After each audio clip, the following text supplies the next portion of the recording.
Today I'm going to be speaking about very disturbing events coming out of Congo. Congo has been bleeding, Goma precisely, and this is due to the activities of the rebel group called the M23. The M23 stands for March 23, 2009.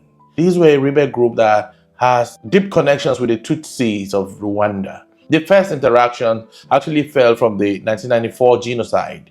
The greatest tragedy that breaks my heart in all this conflict is the way Goma, East Kivu, Northern and Southern Kivu continues to suffer. They live in abject poverty.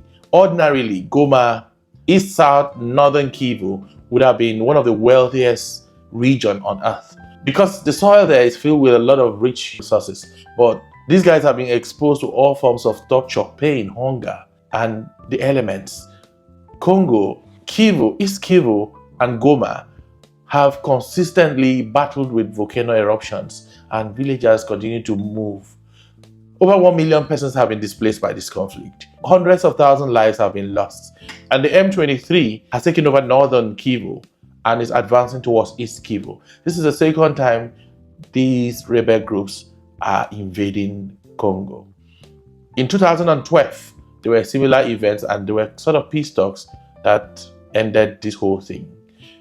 Over a year ago, they have seized most of the mining operations and Congo loses about $800,000 monthly of revenue. These events have been linked to the president of Rwanda, and there have been series of accusations that Rwanda has been sponsoring this M23. I don't know what's happening in Africa. And the painful thing about this whole event is the way the United Nations have failed in interventions around Congo. The failure of the United Nations to adequately intervene in Goma in 1994 led to a lot of humanitarian crisis in multidimensional manner. Goma and Kosovo 1999 are two remarkable failures of the United Nations that are really documented when you read through humanitarian failures and successes around the world. Congo continues to suffer. Goma particularly, East, North and Southern Kivus have consistently suffered. These are potentially wealthy regions, but the people there live in abject poverty.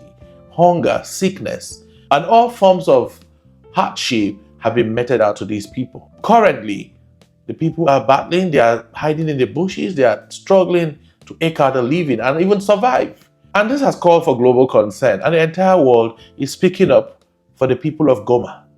I don't know what's happening, but Rwanda and Congo may need to sit and have a discussion over these rebel groups. These rebel groups have consistently invaded these areas that are rich in mineral resources.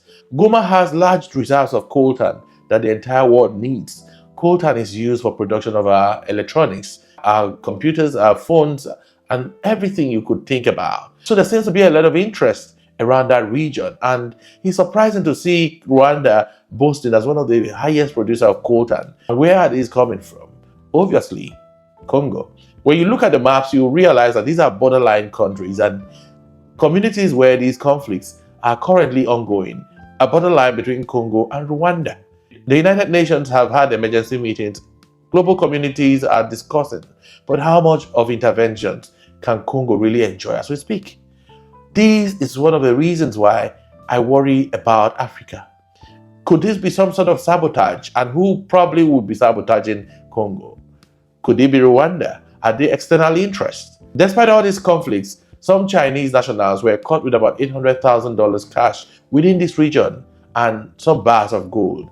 That was about a few weeks ago. And it's surprising to see that despite the conflicts, you see foreign nationals moving freely within conflict zones where people who are locals have fled from. And why should conflict over resources of Africa continue unabated? Why are we not finding solutions to the problems in Goma, in eastern, northern, and southern Kivu? If it's not volcanic eruption, it is conflict. If it's not conflict, it's starvation, disease, and poverty. The Rwandan genocide may be a thing of the past, but the scar of that conflict continues to plague the borders of Rwanda and Congo.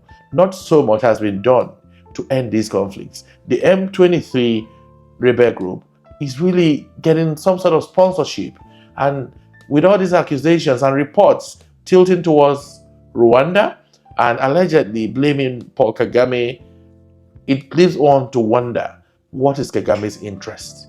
Why is Kagame interested in the resources of Congo? And why can the Congo also find a solution?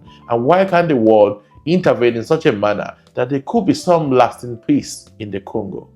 The resources of Africa is one that has created more problems than prosperity for the continent of Africa. And I think it calls for conversation for African leaders to begin to think about how we can put our resources to use instead of allowing external power plays over our resources. While I sympathize with the people of Congo and those who have fled from their homes and those who've lost their loved ones, it's an opportunity for us to reflect on resources in our various countries and think about providing solutions before we begin to experience what Goma, East Kivu, South and Northern Kivu are currently facing. I'd love to read your thoughts on this matter, and I hope to see you in the next video.